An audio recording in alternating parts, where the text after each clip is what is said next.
Dannion Brinkley says he's already seen the other side at least 3 times. He spoke to the I-Team's George Knapp.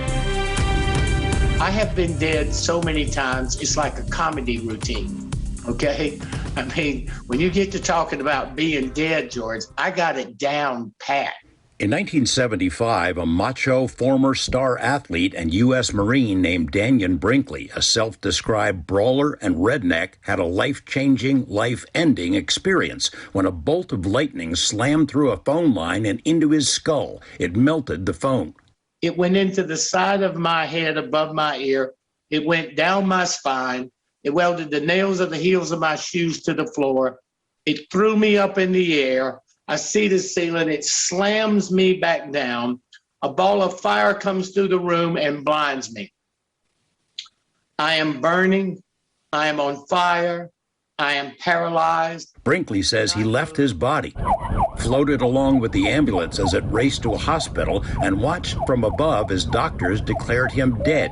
28 minutes later, he says, he awoke in the hospital morgue. During the interim, his consciousness traveled through a tunnel where he encountered a spiritual being of light and underwent a grueling replay of his entire life. Then, in a flash, he was back in his severely injured body. It took him 2 years to be able to walk again. He told few people what had happened, and not even his family believed him. But in the same year as the lightning bolt incident, a Georgia physician, Dr. Raymond Moody, wrote a book, Life After Life, and coined the term near-death experience, or NDE. Dr. Moody and his book were pilloried by medical colleagues, and by 1977, Moody was broke and despondent and ready to quit. Former bully Dannion Brinkley met Moody and became his staunchest defender. In 1989, during open-heart surgery, Brinkley died again and once again visited what he perceived to be the afterlife. He wrote a book, Saved by the Light, which became a runaway bestseller. Skeptics and debunkers came after him, disputing biographical details and arguing that NDEs happen because the brain is dying, not because people are visiting heaven. Brinkley, who later had yet another NDE during brain surgery, says he's happy to take on all comers, including religious leaders, about what happens to us when we die.